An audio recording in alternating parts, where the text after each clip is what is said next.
What's up, y'all? Welcome to Mason's Corner. It's your boy Nicholas Mason coming to you with the evening legislation solely for your mental edification. Welcome, welcome, welcome. Man, today is a beautiful day outside. The birds are chirping, the sun is in the sky, not a cloud to see. The humidities don't got it dripping on me. And you know, I'm living good, I'm feeling good, I'm smelling good, I'm meeting good people, I'm saying good things, and they changing my life for the better. What about you? Okay. I see you. Well, look, man, because it's a vibe, I want to teach you guys some of the secret tricks and the secret gems that I learned about the world itself. Whether it be from Nikola Tesla, Ramses Mahatma Gandhi, the Buddha, or several other ascended masters who have come on this plane to educate those who want to raise their vibration even higher. Now, you may ask what it means to describe a vibe. What is a vibe? Well, your vibe comes from within you. It comes, yes. It comes from within you.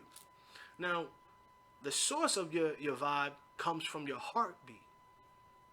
Yes, it comes from your heartbeat. See, your heart is charged by electricity. In order for you to start your heart, if your heart stops, they have to shock your chest with electricity. Now, because of this, that electricity charging your heart to keep it to pump creates an auric shell outside of the body, an electromagnetic field, where it vibrates so high that you cannot see it with the naked eye, but you can feel it with your senses. See, we can feel each other's auric shell when we come around it. Pro quo your aura. This person has good vibes, that person has bad vibes. Now, some people have larger vibrations where you can speak their name and their presence can fill the whole room, or you can think of them and their whole presence will captivate you in that moment as if they were there. And then you have people who have very minute, very minuscule energies and vibrations, whereas if they weren't even there, as if they didn't even exist. Now, how can I harness this energy? How can I understand this energy? Well, let's talk about light and sound. Light and sound. See, the speed at which sound is determined is based upon hertz.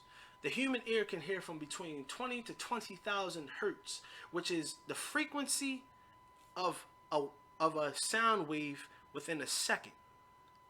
You know how you go to the top of a mountain and you see the person yell out, "Hello, hello, hello, hello." The frequency at which that voice has escaped their mouth has now echoed back and forth, and that's what you captivate off of that as a frequency sound, and you can pick up the hertz. How high was the pitch of that voice? How low was the depth of that sound? Light is way faster than sound. Light is something you can't, we figured out how to captivate it. I'm not going to go into the mathematics about it, but light and sound are two different things. They're all around us. They're moving through you. You yourself emit a hue. That's why they call us the human. The human being, in the beginning of time, they were called zigzag people. People from about 70,000 years ago. They were so black that when they stood in the sun, the reflection of the sun would give off their auric energy. They would have a hue that was blue or green or even just a blackish purple hue. Now, why is that? You are what you eat. When you consume, the human body needs to have, if you look at our teeth, we have flat teeth, which means we are herbivores. We have 4 canine teeth, which is for grinding it down and shredding those heavy fibrous plants. When you eat the plant, your body consumes chlorophyll. The human body's biggest friend is chlorophyll. The chlorophyll plays as an antiseptic. It plays as an energy booster.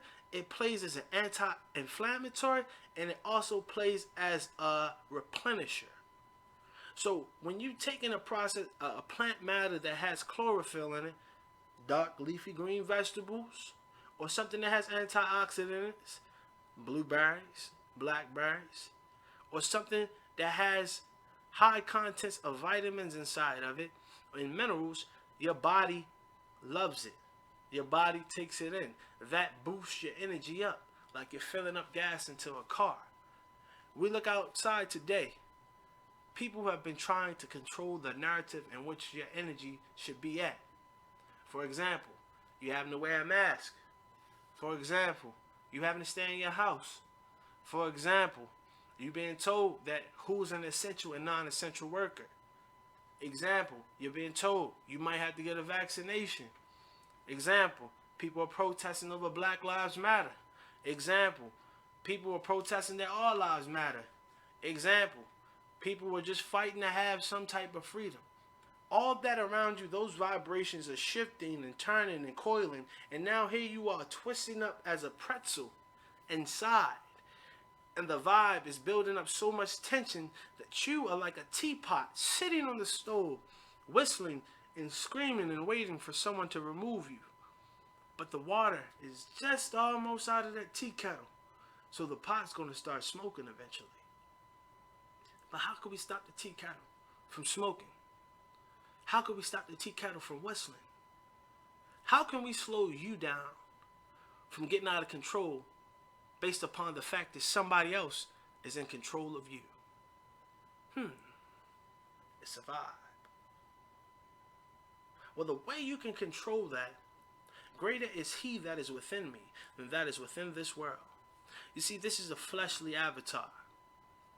You are a spiritual being having a human interaction. I'll say that again. You are a spiritual being having a human interaction. This avatar skin, this fleshly clay house, is nothing more than a conduit or a vessel for my soul to dwell in. Now, with that being said, I must learn to bring them on one accord. You've seen in the movie The Avatar, I'm pretty sure, the blue people, the Na'vi people, they tapped into the nature of the animals, they tapped into the nature of the plants, the netaru, the metanetaru, the nature of everything. If you look at the Sphinx over in Africa, or the Sphinx, before it was called the Sphinx, it was called Heru and Maketi. It was in symbolic gesture to let people know how to master the nature of not just the man, which is intellect, but to master the nature of the animal, which is the mammal-like vessel that we are. See, when you raise your consciousness, you gain a royal priesthood. We come from a royal priesthood. Your vibes, people will be able to discern and pick up on your vibrations because you have raised it to a point where it now has expanded. You yourself are like an antenna. You yourself are like a satellite releasing electromagnetic frequencies out into the atmosphere. When you speak to someone, when you talk in privacy about someone, when you speak on social media, when you go talk to someone on the cell phone, when you go write a voicemail, or when you send an email, those frequencies are sent out. When you eat a chicken that just got terribly slaughtered in the slaughterhouse, and I love chicken, I'm not ashamed, the chicken's energy, or that pork chop, or how that pig was slaughtered, or that cow, how they got that steak on your plate, the energy in which that animal received, the stress that it was put under, the duress that it was put under before it was put on your plate, it didn't go away. It's still in that animal. And when you consume it, you too take on that energy. So, raise your vibe, raise your elevation. And when you do, things around you will change for the better. Biggie Small said it, before we change the world, we must what?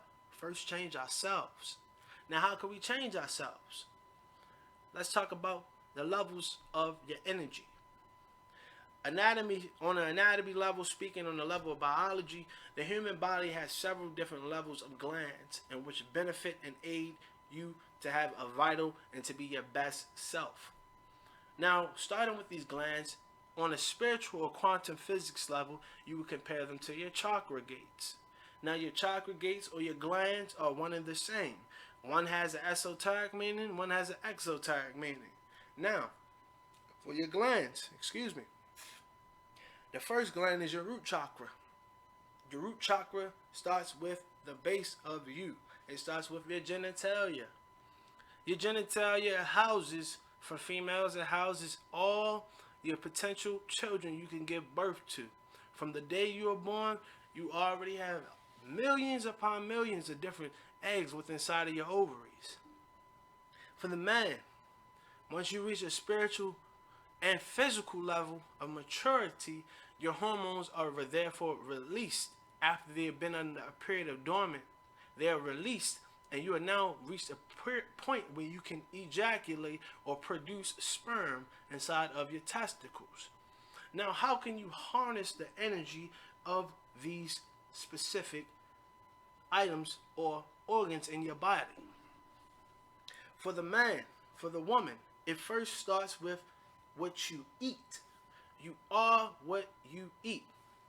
If you eat a bag of chips a day, you're going to become hefty and filled up and fluffy like that bag of chips one way someday.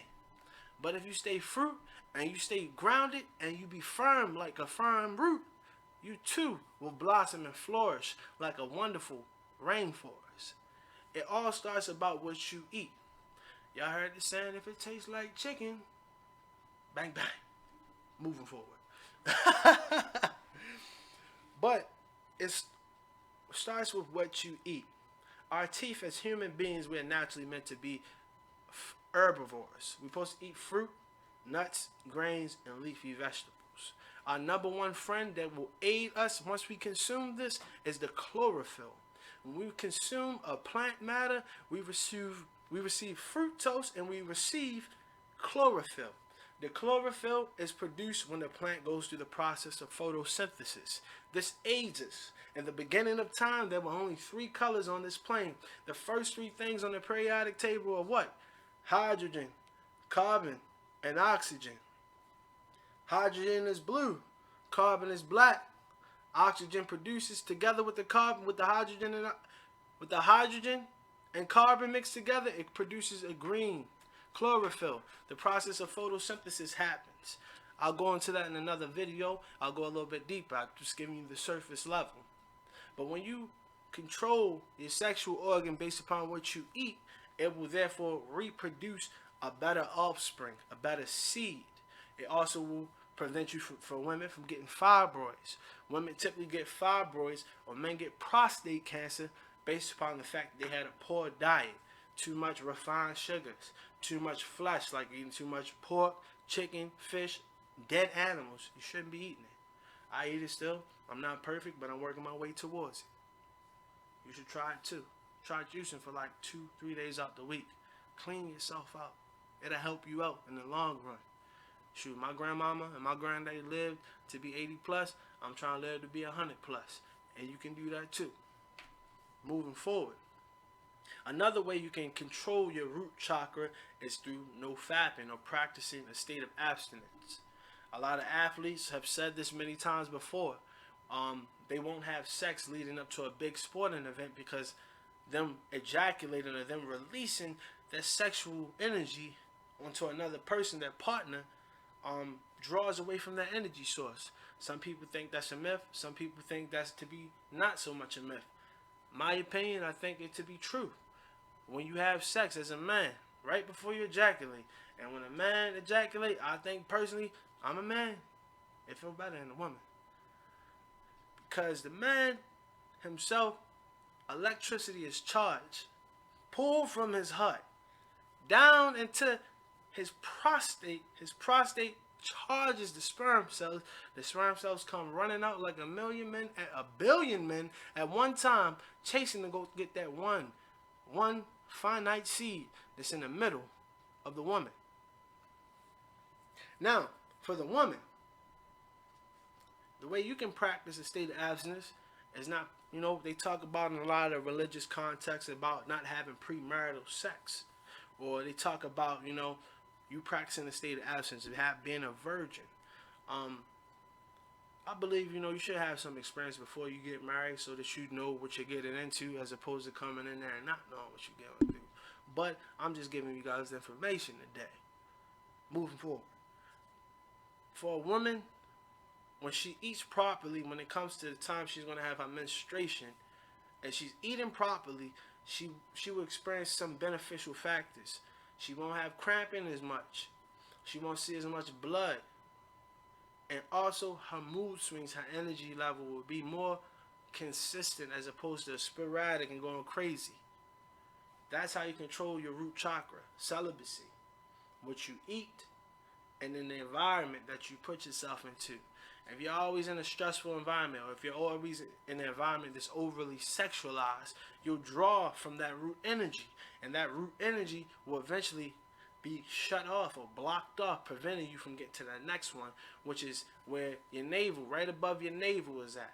Okay, this is where the tree of life comes from. That next one is this one right here. This next chakra is right above your navel. This one is where you used to get the tree of life, which is the placenta. It used to feed you life. A whole bunch of nerve endings are right there inside of your inner or outer navel.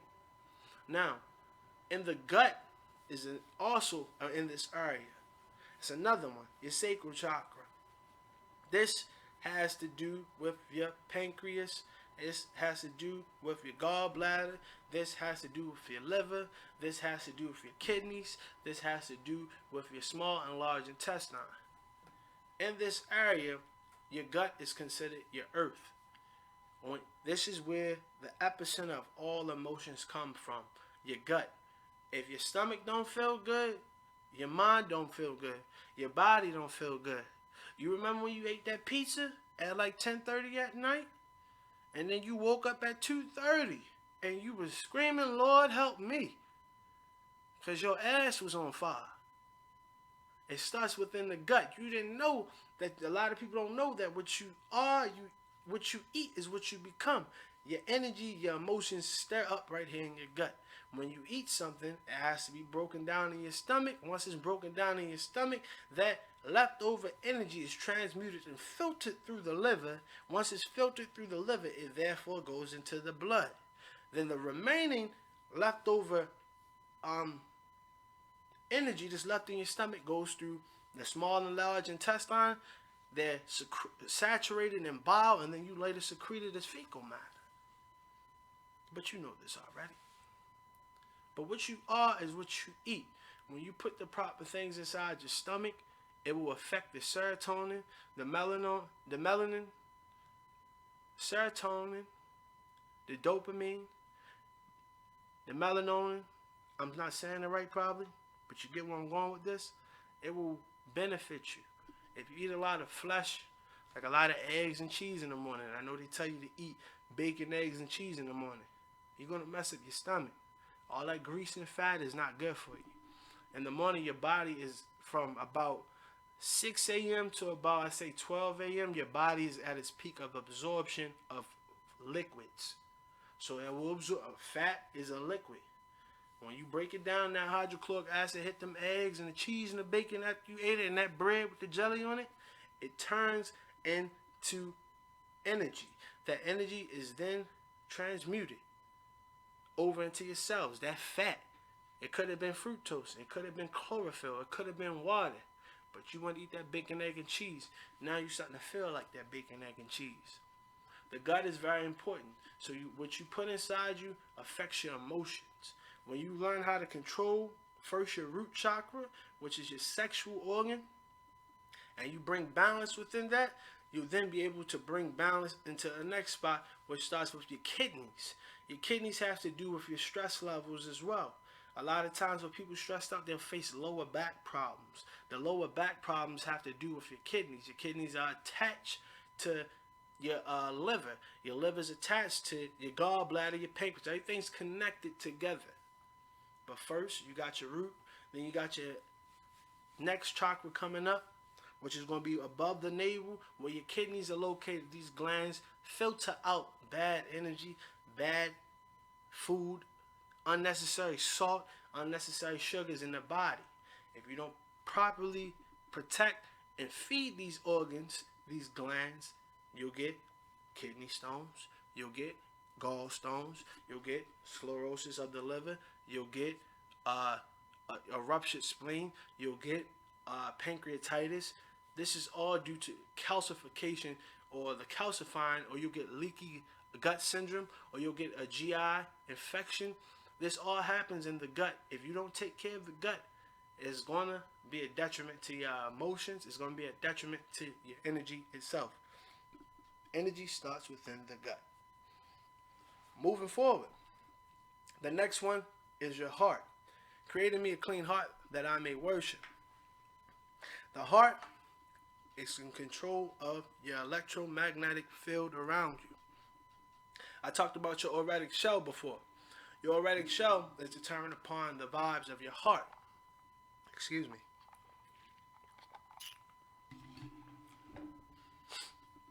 The heart itself gives off, based upon the person, a difference. The difference between the people that are around. You can have a large auric shell, or you can have a small auric shell. The heart controls this. See, the heart is charged through electricity.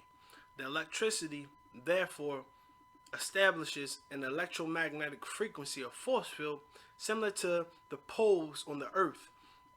They create an electromagnetic field around the earth that protects the earth from sun rays. Just like that, your body does that with your heart. Your heart does that with your body.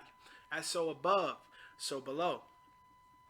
Now, the way you can harness the energy of your heart is through meditation, breathing. When you breathe and you control the flow of your heart, the pumping of your heart, and you can hone in on it, you can stabilize a frequency of astral projection, if you would. You can experience a state of euphoria, if you would. You can experience a state of out-of-bodiness through meditation and harnessing your heartbeat. How do you harness your heartbeat? When you wake up in the morning, before you look at your phone, before you go take a piss, or before you go get a cup of coffee in the morning, take 5 minutes, and in that 5 minutes, focus on your breath. Remember to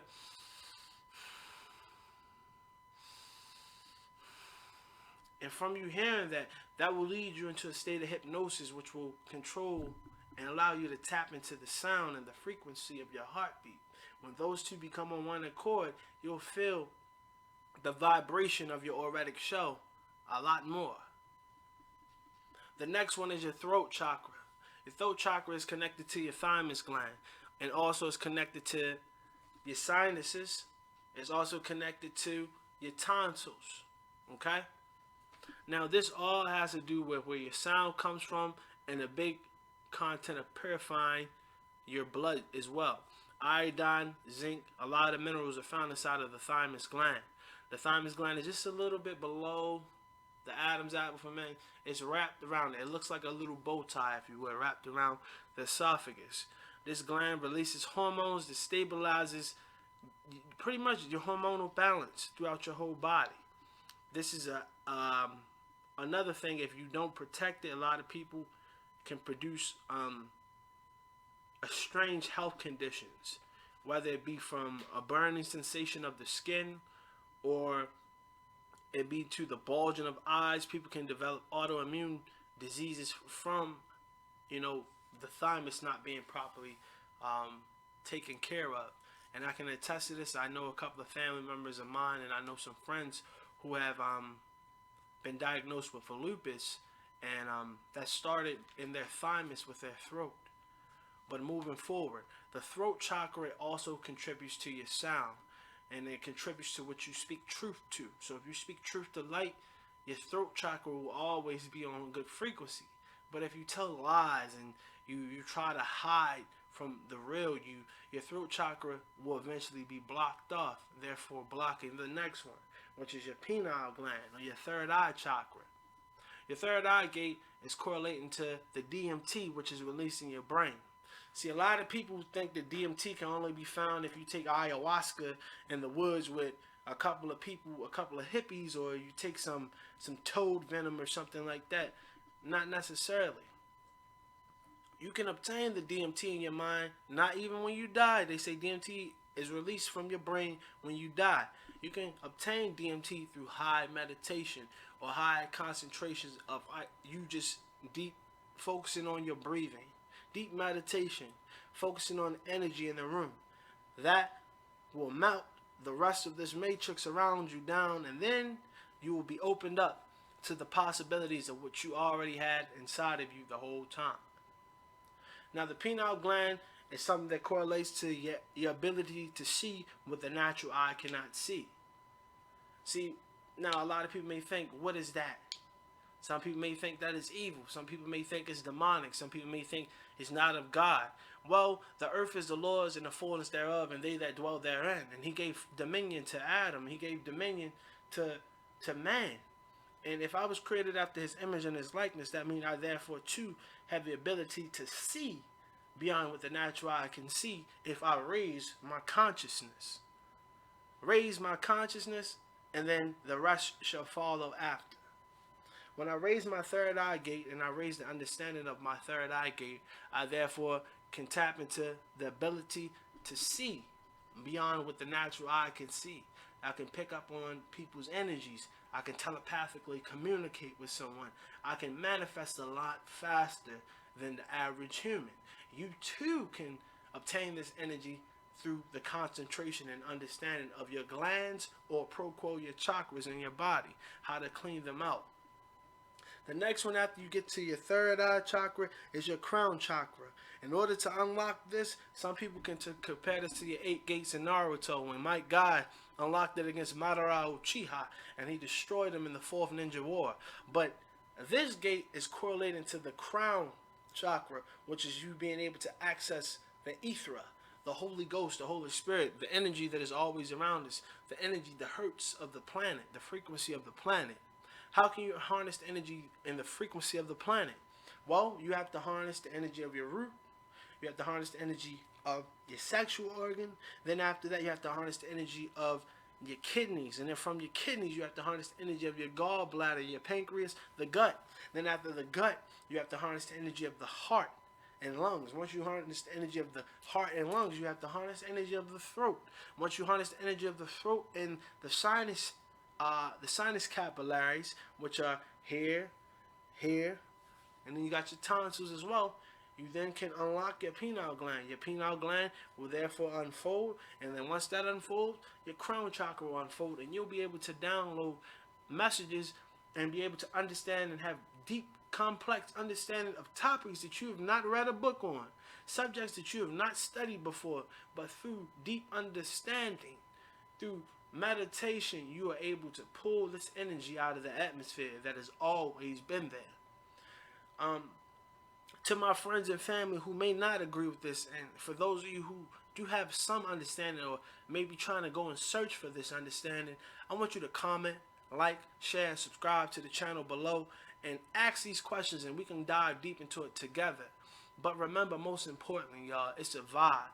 The vibe that you keep always starts within you. Don't worry about the protesting outside. Don't worry about the elections outside. Don't worry about the police outside. Don't worry about them shooting fireworks off outside. Because when you look to the outside to give confirmation on what's on the inside, you are falsely identifying with the truth that's already in you. See, the truth lies inside of yourself. But many people find it very hard to understand the truth of who and what they are. But those who do take on that key and take on that path to finding out who they are and what they are the ones who are the leaders. They are the gatekeepers for the new world to come. See, King Herod, it talks in biblical context, wanting to kill off all the newborns for stopping the reincarnation and the birth of the Messiah, who was to free the people of bondage. Now, the only way you can free the people of bondage is to raise your consciousness. And the way that Christ raised his consciousness, even in the Quran, the way that Muhammad raised his consciousness was not through just study, was not through just doing miraculous acts, but it was through meditation, it was through fasting, it was through periods of celibacy, periods of abstinence, to free not just the fleshly desires, but to free the spirit to pull in what was always and everything that was always around it.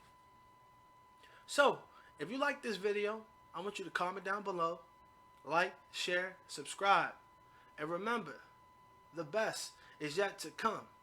Don't be humble, be great.